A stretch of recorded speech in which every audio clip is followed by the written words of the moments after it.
नमस्कार, आप देख रहे हैं आपका अपना चैनल भिवानी हलचल और खबरों के समय मैं हूं मनोज कुमार। आइए डालते नजर आज के समाचारों पर।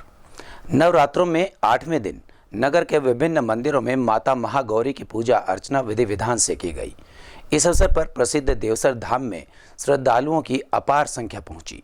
मंदिर के पुजारियों ने बताया कि करीबन 2 साल के बाद भारी संख्या में भक्तजन माता के दरबार में पहुंच रहे हैं और मां का आशीर्वाद ले रहे हैं। कोरोना महामारी काल के लंबे अंतराल के बाद देवसर धाम मंदिर में 8वें नवरात्रे पर माता महागौरी की पूजा अर्चना की गई। इस अवसर पर दूर दूर से भारी संख्या में माता के भक्तों द्वारा पेट पलनिया व नंगे पैर चलकर माता से अपने परिवार व पूरे विश्व की शांति के लिए मन्नतें मांगी। वहीं इस अवसर पर मंदिर के पुजारियों ने बताया कि लंबे समय के बाद भक्तों की रिकॉर्ड स्थापित करने वाली भीड़ यहां पर एकत्रित हो रही है। देवसर मोड़ से माता मंदिर तक पूरा रोड भक्तों की भीड़ से खचाखच भरा हुआ था, जिसके चलते वाहनों को भी बिल्कुल कीड़ी की चाल पर चलने पर मजबूर होना पड़ रहा था। सबसे पहले तो चैत्र नवरात्रों की सभी भक्तों को हार्दिक शुभकामनाएं। जैसा कि कोरोना महामारी के बाद 2 साल के बाद आज अच्छी तरह से मेला लगा है, उसको देखते हुए भक्तों में बहुत उत्साह है और भगत उत्साहपूर्वक मंदिर में पधार रहे हैं और सभी भगत मनोकामना माता से मांग रहे हैं और माता रानी सबकी मनोकामना पूर्ण करेगी। 2 सालों में और इस मेले में बहुत फ़र्क है, क्योंकि कोरोना की वजह से लोग दूर से आ नहीं रहे थे। किसी की जात, किसी की जड़ोला और किसी का गठजोड़े की जात रुकी हुई थी, वो सभी भगत अपनी मनोकामना के लिए और बच्चों के बाल उतरवाने के लिए आ रहे हैं। देवसर धाम मंदिर में आज माता सिद्धिदात्री का 8वां नवरात्रा है और बड़े हर्षोल्लास के साथ श्रद्धालुओं में जोश के साथ भावना दिखाई देती है। ज़्यादा से ज़्यादा तीर्थयात्री माता के देवसर मोड़ के से लेकर और माता के भवन तक पेट पलनियाँ आ रहे हैं। उनकी भावनाओं से ऐसा पता लगता है कि श्रद्धालुओं में भक्ति बड़े ओतप्रोत के साथ दिखाई दे रही है। गन पॉइंट पर वाहन छीनने वाले गिरोह के 5 सदस्यों को गिरफ्तार कर भिवानी पुलिस ने बड़ी सफलता हासिल की है। इन आरोपियों से पुलिस ने जो बरामदगी की है उनमें एक कंबाइन मशीन, एक स्विफ्ट गाड़ी, पिस्तौल और जिंदा कारतूस शामिल है। उप पुलिस अधीक्षक वीरेंद्र सिंह ने इस बारे में विस्तार से जानकारी दी। भिवानी के उप पुलिस अधीक्षक वीरेंद्र सिंह ने बताया कि भिवानी के तोसाम बाईपास पर गश्त के दौरान एक पुख्ता जानकारी के आधार पर आरोपियों को भिवानी पुलिस ने पकड़ा है। पुलिस को सूचना मिली थी कि 2 व्यक्ति गांव दिनोद से एक गाड़ी में भिवानी की तरफ आ रहे हैं, जिसके पास अवैध हथियार भी हैं। इस सूचना के आधार पर उप पुलिस अधीक्षक भिवानी ने दिनोद रोड पर नाकाबंदी करवाई, जिसमें 2 युवक सवार थे तथा पुलिस ने इन्हें हथियारों सहित दबोचा। पकड़े गए युवकों ने बताया कि उनके 2 साथी नज़दीकी गांव में लूटी गई कंबाइन से कटाई का कार्य कर रहे हैं, जिस पर पुलिस ने कार्रवाई करते हुए इनको पकड़कर इनसे कंबाइन बरामद की। पूछताछ में इन आरोपियों ने बताया कि वर्ष 2021 में पिस्टल पॉइंट पर उन्होंने भिवानी के धिराना मोड़ से एक स्विफ्ट गाड़ी छीनी थी तथा इसी वर्ष 2021 में तिगड़ाना मोड़ के पास गन पॉइंट पर ही एक कंबाइन मशीन छीनी थी। इसके अलावा और भी कई जानकारियां मिली हैं। वहीं पुलिस उप अधीक्षक ने बताया कि आरोपियों को न्यायालय में पेश करके भिवानी पुलिस जांच इकाई द्वारा 2 दिन के रिमांड पर रखा गया है, जहां पर इन आरोपियों से गहनता से पूछताछ की जा रही है ताकि अन्य मामलों का पटापेक्ष हो सके। इस पर इन्होंने नाकाबंदी जब की सदर थाना के अंतर्गत, तो एक स्विफ्ट कार जिसके अंदर 4 लड़के जो है ना मौके पर काबू में आए, उनके पास से नाजायज असला बरामद हुआ और गहनता से पूछताछ करने पर सनीपाल पुत्र लक्की, विनोद पुत्र मौजा, अनूप पुत्र काड़ा और अमित पुत्र परवीन, उन्होंने पूछताछ पर जो खुलासा किया वो काफ़ी सनसनीखेज था। जब गहनता से पूछताछ करी गई इन व्यक्तियों से, तो ये तथ्य सामने आए कि 3/12 को जुई के इलाके में एक होटल के ऊपर एक फौजी से एक स्विफ्ट गाड़ी छीन ली थी लिफ्ट मांग के। वो गाड़ी स्विफ्ट इन्हीं द्वारा छीनी गई थी और ये वही गाड़ी थी जिसमें ये अब मौके पर पकड़े गए थे। ये इन्होंने फौजी एक सामान लेने के लिए उतरा था और इन्होंने लिफ्ट लेके उस गाड़ी को रास्ते में उस फौजी को उतार दिया और उसकी वो गाड़ी लेके भाग गए थे। उसके कुछ दिन पश्चात जनवरी के महीने में 19/1/2022 को हमारे जो अनाज मंडी है, यहाँ से एक व्यापारी ने अपनी कपास राजस्थान में भेजी थी और वो ट्रक लोड होके जा रहा था कपास का। जुई से बाडड़ा रोड के ऊपर उस ट्रक को कुछ व्यक्तियों द्वारा लूट लिया गया था। जो ड्राइवर और कंडक्टर थे उन्होंने बतलाया था कि भाई 4-5 आदमी थे, वो नहीं जानता कौन थे कौन नहीं थे। उन 4-5 आदमियों के बारे में जब उस ड्राइवर से पूछताछ की, बुलाया, उसको खुलिये दिखाए गए, तो उन्होंने यही पहचान की है, ये जो चारों लड़के इसमें गिरफ्तार किए गए हैं, ये और एक मंजीत नाम का लड़का जो सारंगपुर का रहने वाला है, वो भी इनके साथ शामिल था। इन्होंने वो ट्रक ड्राइवर से ट्रक लूट लिया कपास का भरा हुआ और उसको हांसी ले जाके बेच दिया था। कुछ दिन के पश्चात हमारे जो सदर का इलाका है तिगड़ाना गांव के पास में, वहाँ से एक कंपेन उसको कुछ व्यक्तियों ने जो है ना लूट लिया था और उन दोनों कंपेन चालक और ड्राइवर जो उसका कंडक्टर था, उन दोनों का अपहरण करके और महम के पास में उन्होंने छोड़ दिया था। जो टंकी थी उसके अंदर उनको छुपा के ले गए। स्थानीय दादरी गेट स्थित न्यू हाउसिंग बोर्ड क्षेत्र में शिक्षा के अग्रदूत महात्मा ज्योतिबा फूले एवं संविधान निर्माता बाबा साहेब भीमराव अंबेडकर की आने वाली जयंती के उपलक्ष्य में एकता दिवस मनाया गया। इस दौरान अनेक गणमान्य वक्ताओं ने अपना उद्बोधन दिया और इस बारे में विस्तार से जानकारी भी दी। समारोह को संबोधित करते हुए सभी वक्ताओं ने बताया कि बाबा साहेब डॉक्टर भीमराव अंबेडकर ने अपना पूरा जीवन सामाजिक बुराइयों एवं छुआछात और जातिवाद के खिलाफ संघर्ष में लगा दिया। इस दौरान बाबा साहेब गरीब शोषितों के अधिकारों के लिए संघर्षरत करते रहे। आज़ाद भारत के वो पहले विधि एवं न्याय मंत्री बने।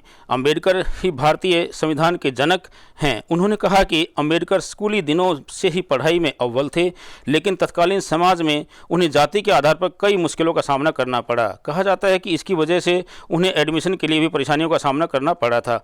मुंबई से डिग्री लेने के बाद उनका चयन अमेरिका की विश्व प्रसिद्ध कोलंबिया यूनिवर्सिटी में हो गया। यहाँ से उन्होंने पॉलिटिकल साइंस यानी कि राजनीतिक विज्ञान में ग्रेजुएशन किया। वक्ताओं ने कहा कि महात्मा ज्योतिबा फुले महाराष्ट्र से एक समाज सुधारक थे जिन्होंने सभी प्रकार के सामाजिक उत्पीड़न के खिलाफ लड़ाई लड़ी। उनका पूरा नाम ज्योतिराव गोविंदराव फुले था। आज का जो प्रोग्राम तो ये है कि जो हमारा समाज बिखरा हुआ है SC/BC का जो शोषित समाज है, हम तो ये संदेश देना चाहते हैं कि जब तक आप इकट्ठे नहीं होगे तो कोई काम होने वाला नहीं है।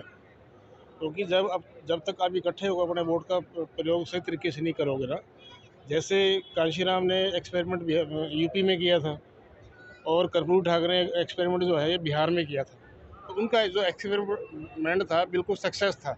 तो वो ही एक्सपेरिमेंट हम हरियाणा में भी करना चाहते हैं कि SC/BC इकट्ठे होके अपनी सत्ता के लिए लड़ाई लड़ें, क्योंकि सत्ता से सॉल्यूशन निकलेगा और किसी सॉल्यूशन निकलने वाला नहीं है। और बाबा साहब का भी यही संदेश था और कांशीराम जी का भी संदेश था। हमारा मकसद सिर्फ एक ही मकसद है और कोई मकसद नहीं इसके अलावा। और उन्होंने, आप उनकी किताब पढ़ो, उन्होंने नारी का उत्थान किया, पढ़ाई का किया, गरीबों के स्कूल नहीं जाने देते थे, कुएं पानी चलते थे, बड़ी भारी लड़ाई लड़ी और लड़ाई लड़ के लोगों के आगे आए। और अब लोग बहुत बिखरे हुए हैं। हम यही चाहते हैं कि लोग इकट्ठा हो ताकि इनका हक मिल सके, क्यों हर सरकार इनके साथ ज्यादती करती आ रही है, इनको पूरा हक नहीं मिल रहा है।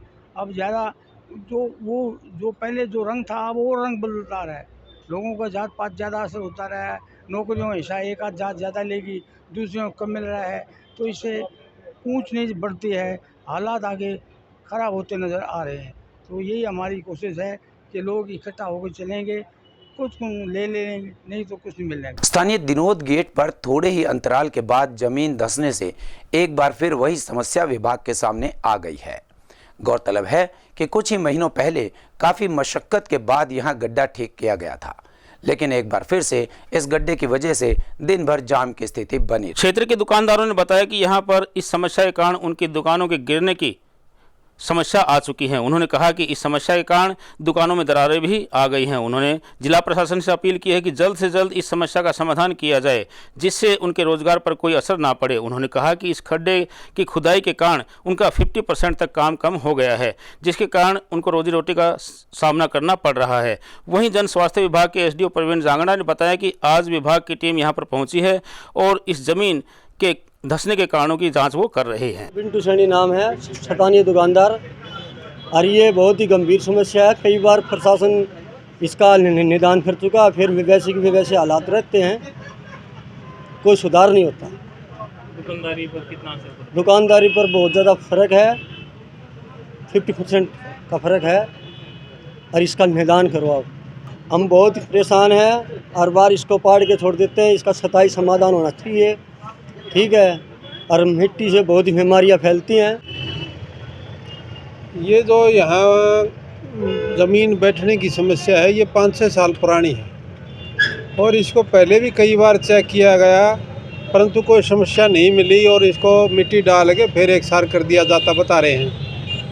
आज भी हमें इसको खोद के ना BNR ने आके इसको खोदा है, चेक किया है, तो नीचे से इसके पानी आ गया और पानी का कोई सोर्स दिखाई नहीं दे रहा है। यहाँ BSNL के पुराने पाइप लग रहे हैं, उन पाइपों के थ्रू वो पानी आ रहा है। वो पाइपों में पानी कहाँ से आ रहा है, इस बात का कोई अंदेशा अब तक लगा नहीं है।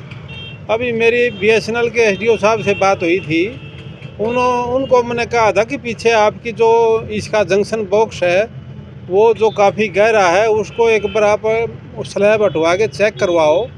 हो उसका बाई दी वे उसमें किसी का पर्सनल कनेक्शन या कोई और पाइपलाइन जो उसके थ्रू जा रही हो और उसमें कनेक्शन लीक हो रहा हो और उसका पानी आके इसमें आ रहा हो, तो वो कह रहे थे कि हम इसको खोल के देखेंगे और इसको चेक करा के, हो सकता है संभावनाएं ये वहाँ से भी हो रही हो। विद्यालयों में नए सत्र में प्रवेश के लिए हवन यज्ञ व पूजा अर्चना के साथ सत्र का शुभारंभ किया जा रहा है।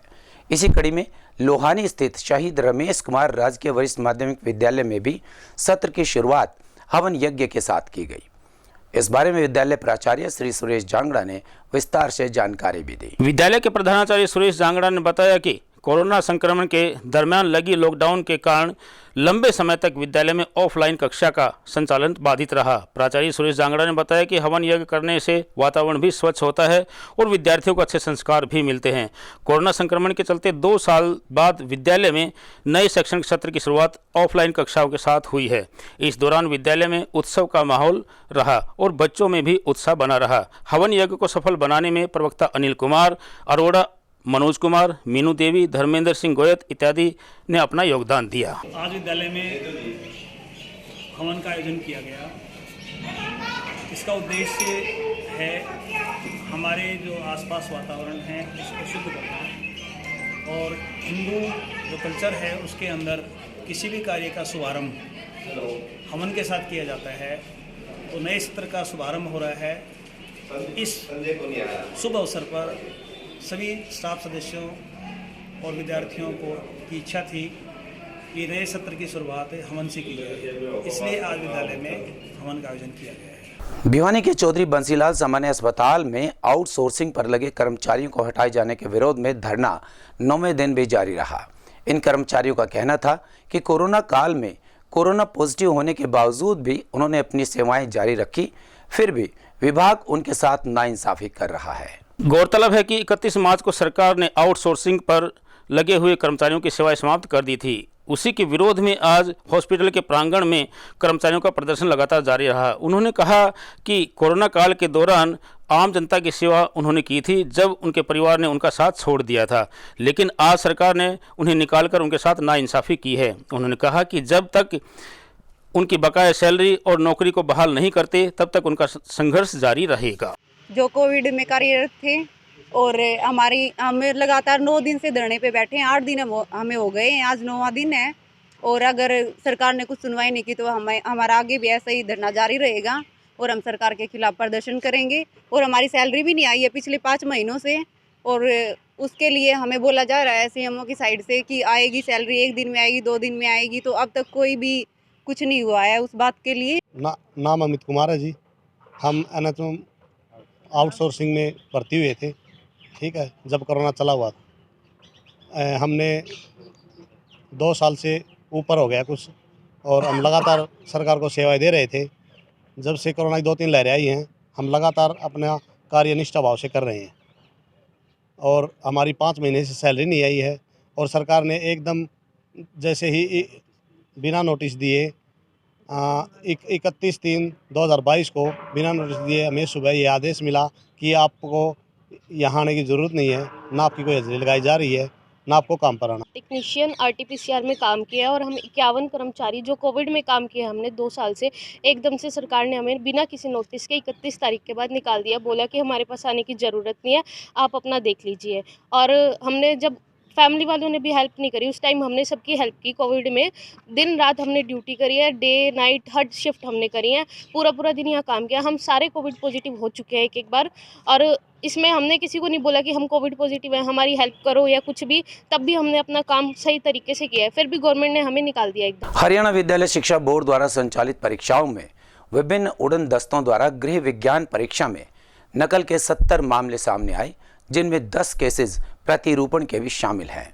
इस बारे में विस्तार से जानकारी देते हुए बोर्ड प्रवक्ता ने उड़न दस्तों द्वारा की गई कार्यवाही के बारे में बताया। यह जानकारी देते हुए बोर्ड प्रवक्ता ने बताया कि बोर्ड अध्यक्ष डॉक्टर जगबीर सिंह के उड़न दस्ते द्वारा जिला भिवानी के परीक्षा केंद्रों का निरीक्षण किया गया तथा नकल के 3 मामले दर्ज किए गए। उन्होंने बताया कि बोर्ड उपाध्यक्ष VP यादव के उड़न दस्ते द्वारा जिला भिवानी के बवानीखेड़ा, कुंगड़, पूर्व लोहारी जाटू के परीक्षा केंद्रों का निरीक्षण किया गया, जहां की परीक्षा शांतिपूर्ण चल रही थी। बोर्ड प्रवक्ता ने बताया कि संयुक्त सचिव के उड़न दस्ते द्वारा जिला महेंद्रगढ़ एवं नारनौल के परीक्षा केंद्रों का औचक निरीक्षण किया गया तथा नकल के 3 मामले दर्ज किए गए। वहीं उन्होंने बताया कि STF 3 भिवानी द्वारा उपमंडल बारड़ा के परीक्षा केंद्र राजकीय वरिष्ठ माध्यमिक विद्यालय चांदवास पर कार्यरत पर्यवेक्षक को मुक्त कर दिया गया और उन्हें अतिरिक्त स्थान पर भेज दिया गया। आज हरियाणा विद्यालय शिक्षा बोर्ड की 12वीं की होम साइंस की परीक्षा है। पूरे हरियाणा भर में 738 परीक्षा केंद्रों पर परीक्षा हो रही है और 40,586 विद्यार्थी ये परीक्षा दे रहे हैं। पूरे हरियाणा में परीक्षा ठीक से चल रही है और हमने भी आज भिवानी शहर के परीक्षा केंद्रों का दौरा किया। शांतिपूर्वक माहौल में परीक्षा संपन्न हो रही है। प्रशासन का हमें इस बार पूरा सहयोग मिल रहा है। हर कहीं पुलिस है, चाहे सब डिवीजन के स्तर पर कर लें, चाहे गाँव के स्तर पर कर लें। तो जो पहले ज़माने में जो ऊपर छतों पर चढ़ते हुए दिखाई देते, ज़माना चला गया है। अब विद्यार्थियों क्योंकि ईमानदारी से नौकरियां मिल रही हैं तो विद्यार्थी पढ़ने लगे हैं, सब पढ़ रहे हैं, ईमानदारी से काम कर रहे हैं। हमारे संग में बस इतना ही। अगले के लिए देखते रहेगा आपका अपना चैनल भिवानी हलचल।